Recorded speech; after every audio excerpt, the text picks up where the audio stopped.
Here. Ms. Seymour? Here. Mr. Frazier? Here. Mr. Cruz? Here. Mr. Lance is not here. Ms. Jordan? Here. You have 5 members present. Thank you, that's all. Thank you. I pledge allegiance to the flag of the United States of America and to the republic for which it stands, one nation, under God, indivisible, with liberty and justice for all.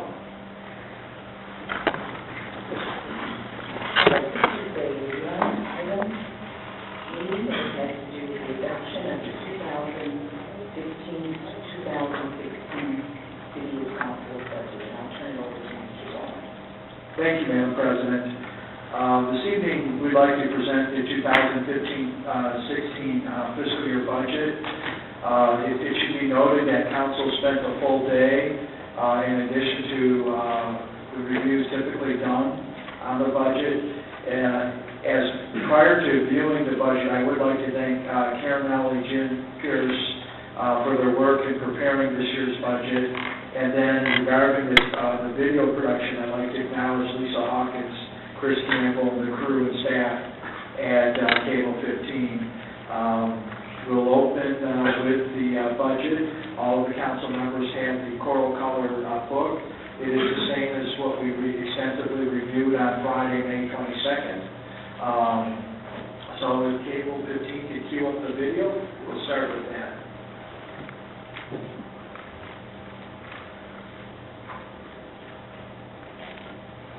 The Southfield City is funded with construction cranes, heavy haulers, scaffolding, and major road construction as the city has become a hotbed of development, a site of its magnitude that hasn't been seen in years. Crews lay foundations for new building developments and lift towers as installation of new water and sewer lines take place. The busy construction period points to signs of greater things to come, a time of urban renewal. These happenings have been made possible through a long-range, multi-year approach by the Southfield leadership that allows the city to develop a sustainable budgeting process that addresses staffing, facility and equipment, and long-term capital needs, while maintaining high-quality service delivery today and in the years to come.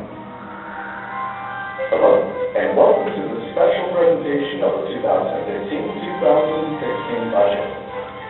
Southfield is in the middle of a major construction period where there is renewed energy and excitement in the air. Through careful strategic planning and fiscal forecasting, Southfield has risen from the economic slump that impacted the nation a few years ago. Though the city tax base is nearing a stabilization point, Southfield leadership continues to take a cautious yet proactive approach to developing strategies that help city departments maintain optimal high-quality services to residents and businesses. These positive strategies and actions serve as guiding principles moving forward. They exemplify sound economics, good service, and good governance that ensure that Southfield continues to be a sustainable, dynamic, and livable city, as well as the economic engine that sets the pace and tone for southeastern Michigan. Noted automaker Henry Ford once said that if everyone is moving forward together, then success takes care of itself. Through numerous organizational efficiencies, resource acquisitions, and departmental reconfigurations, Southfield leadership has gotten its staff to buy in and embrace the mantra of moving forward, which is translated to a more refined and successful and productive organizational model that allows employees to wear multiple hats and perform diverse tasks and multiple job functions at a high quality level. In all, we will discuss several areas in which Southfield is moving forward. Number 1, road construction and infrastructure improvements. Number 2, public safety. 3, educational and cultural affairs initiatives. 4, business and economic development. And 5, departmental infrastructure. City officials realize that one of the most effective ways to attract businesses to the community is through a well-maintained transportation infrastructure, and that Southfield's various industries rely on good roads to thrive. As a result, Southfield has made road work a top priority, and in collaboration with local, regional, and state authorities, embarked on an ambitious road construction initiative that will improve many roads that make up the city's vital transportation arteries. Through collaborative partnerships, the city has been proactive in seeking and acquiring much-needed funding for several road repair projects. The following are some of the current and future road projects that are underway over the next few months.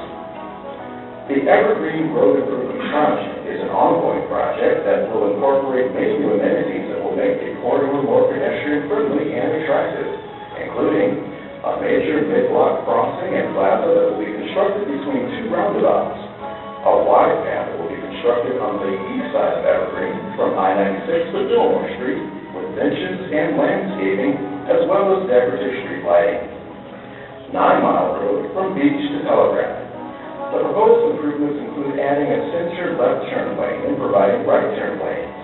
The existing pavement will be milled and overlaid with asphalt. Northbound Northwestern Service Drive from 8 Mile to 9 Mile. The proposed improvements include reducing the service drive from 3 lanes to 2 lanes, milling off existing asphalt overlay and overlaying with 4 inches of asphalt. Pedestrian upgrades include accessible crossings over 2 bridges with new sidewalk along southbound Service Drive for connectivity. Southbound Northwestern Service Drive from Berg to Evergreen.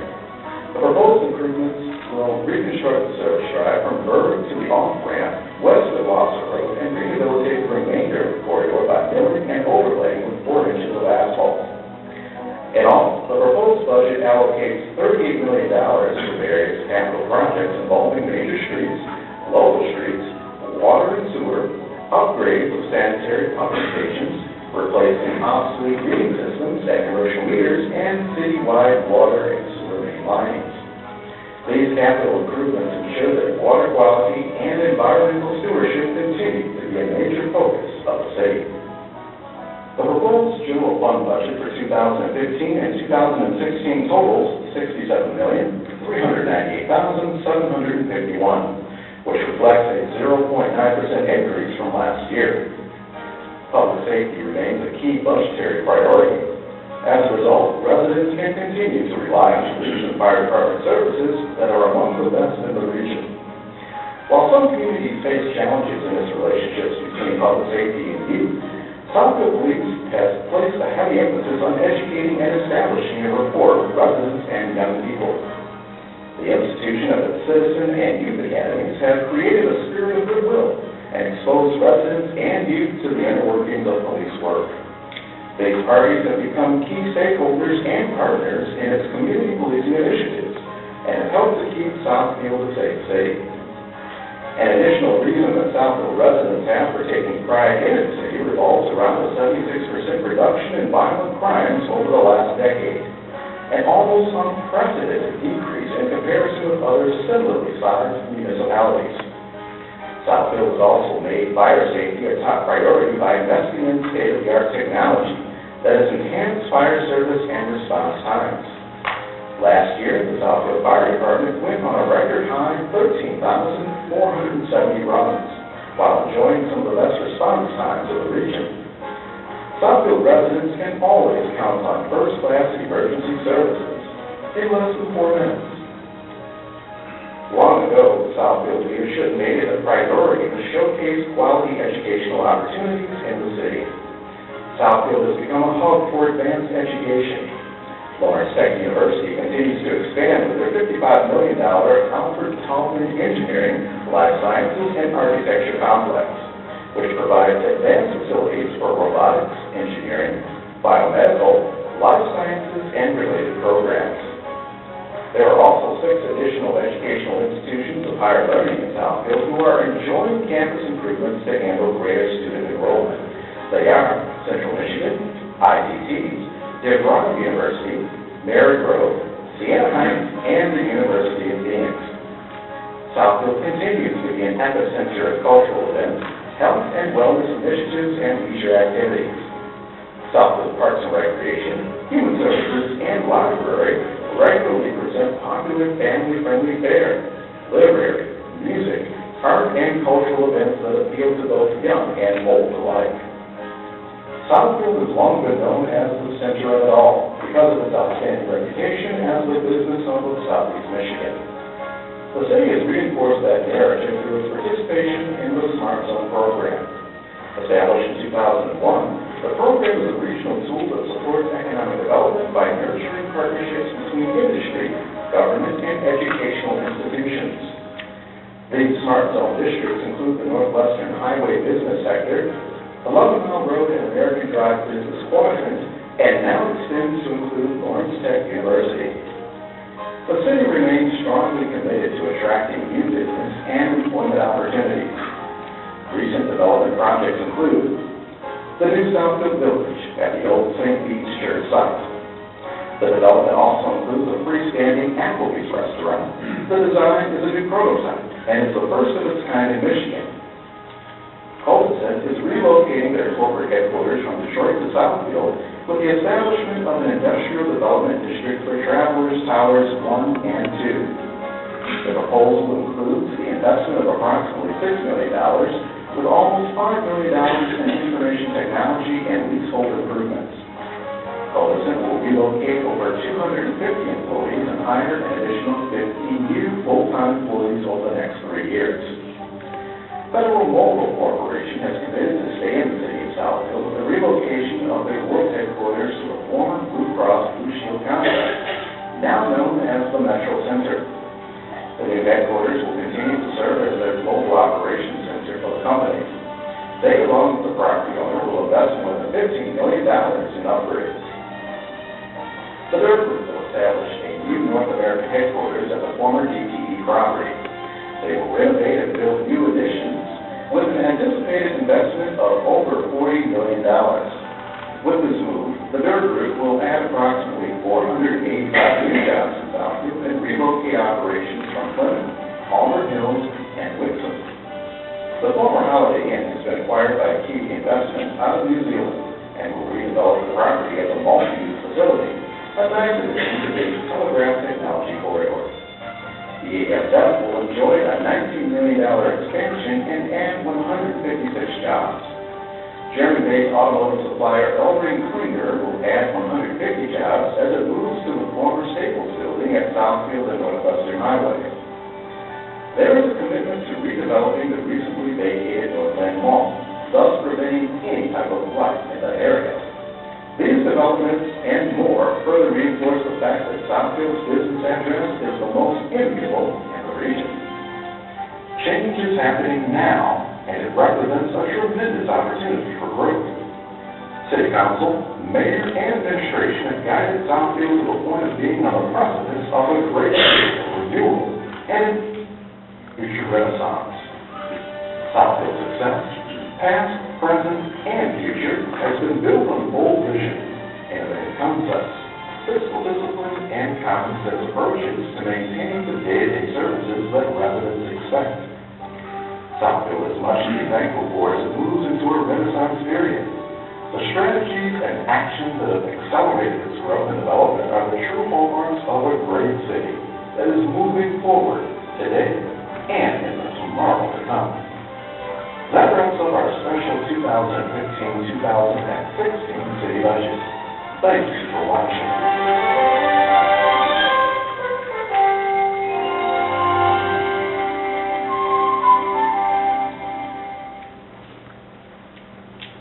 Madam President, well, the video focused primarily on the general fund, made reference to a number of various other groups.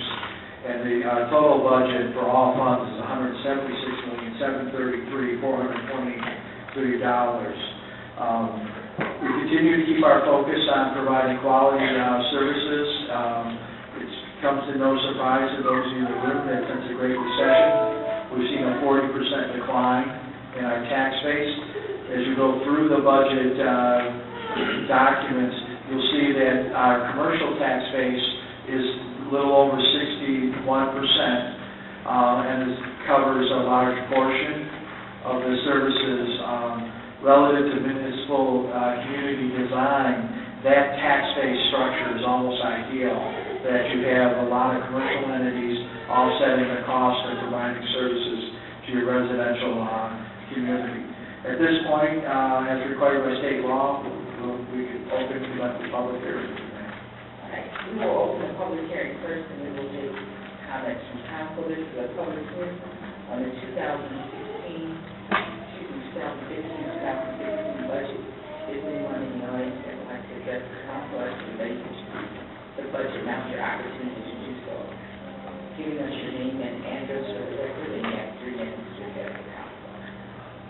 Dollar General, P.O. Box 155, Southfield, Michigan 40037-0155. For the residents that always want to reach me, my telephone number is still 248-346-0439.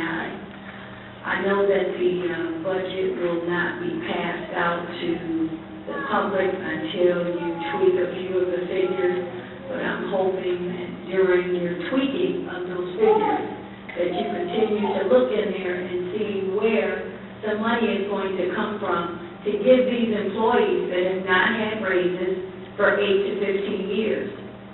You keep trying to buy property, you keep trying to put in lights at places like Northland, and Northland is closed, so that would have been a waste of money.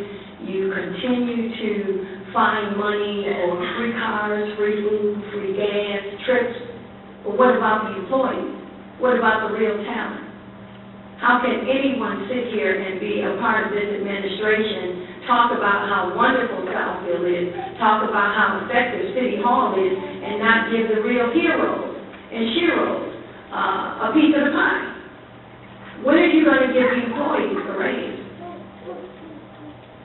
When are you going to give restitution to the concessions that they've taken?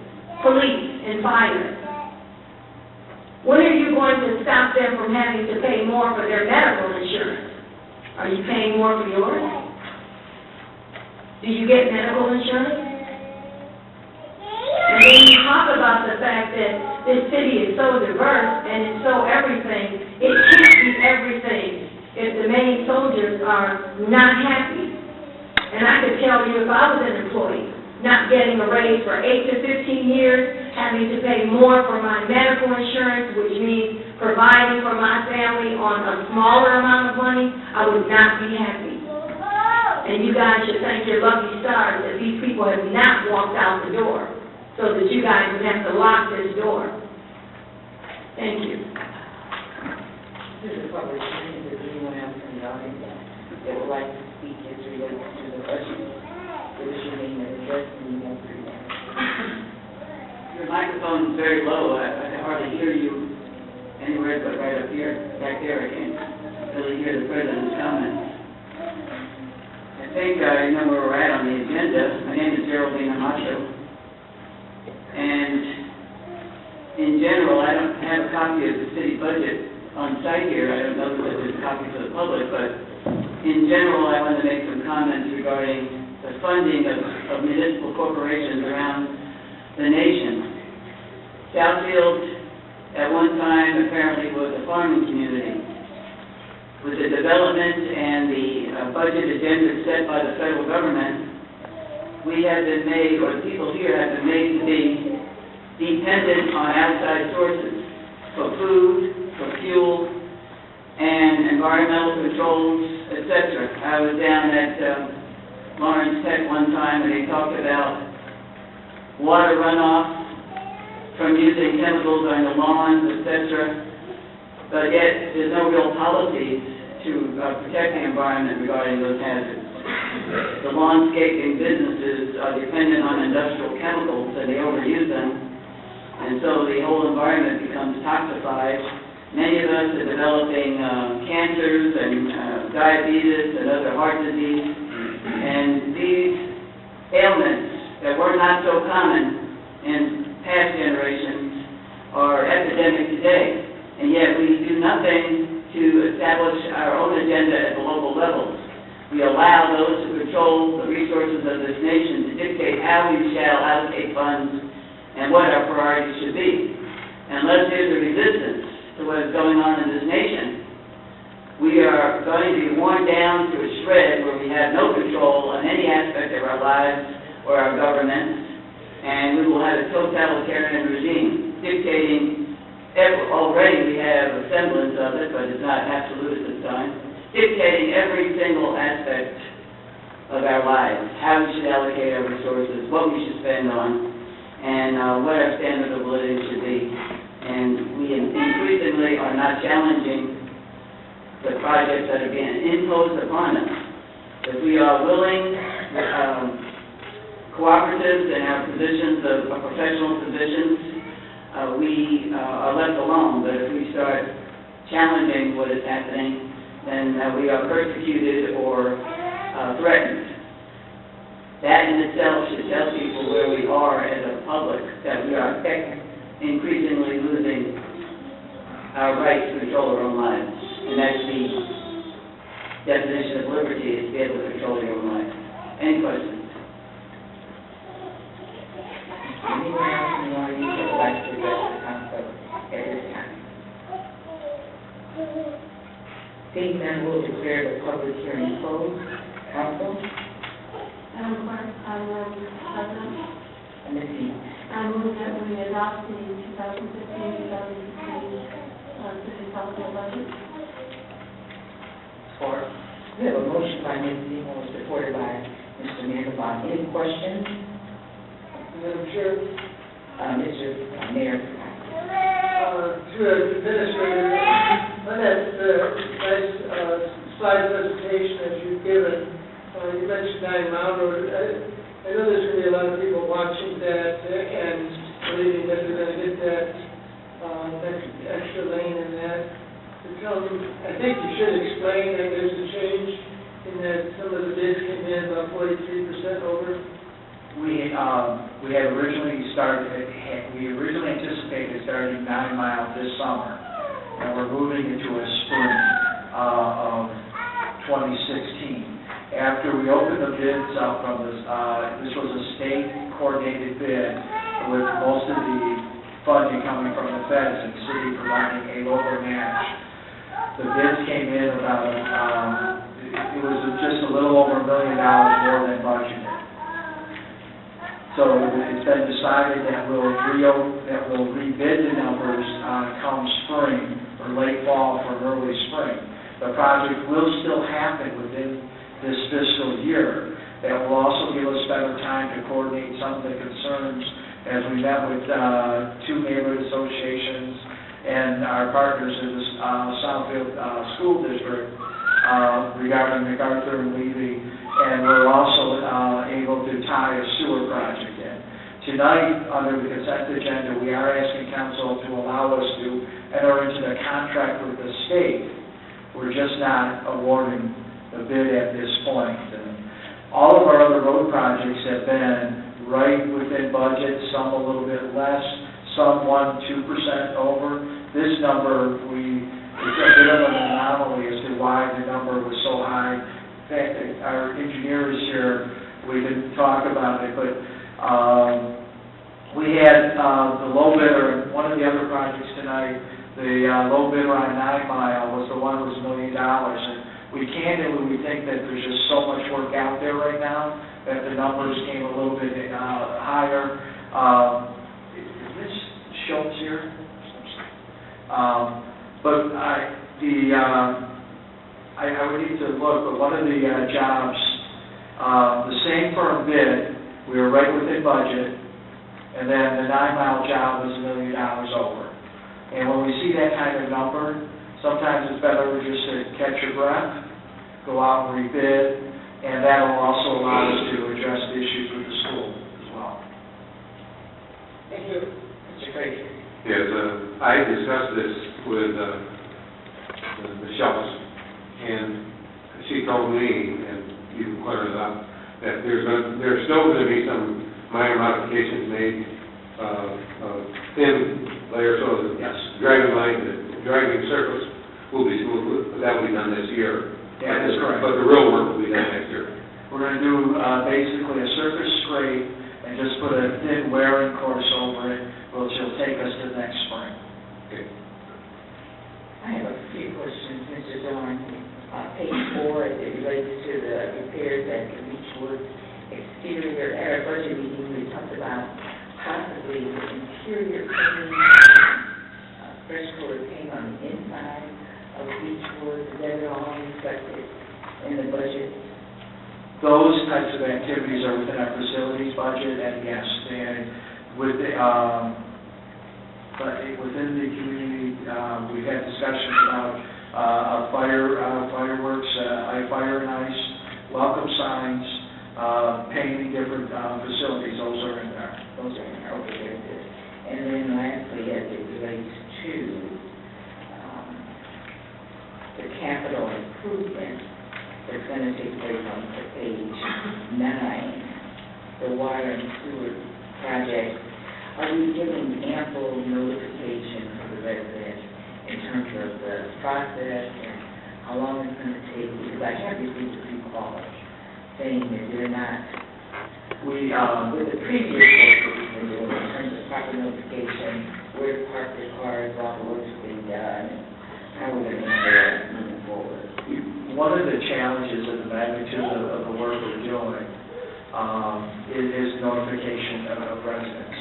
We meet with our neighborhood associations, we've been running things on cable, paper, but then we actually flyer certain neighborhoods. For example, if we're in front of your home, saw cutting and doing work, a flyer is delivered to every door, contact if you have special needs, perhaps, someone with a heart condition who can't walk. And there's a number to contact so we can make arrangements. There is, when you go into a street, you cut out half of the street, and you do that in sections.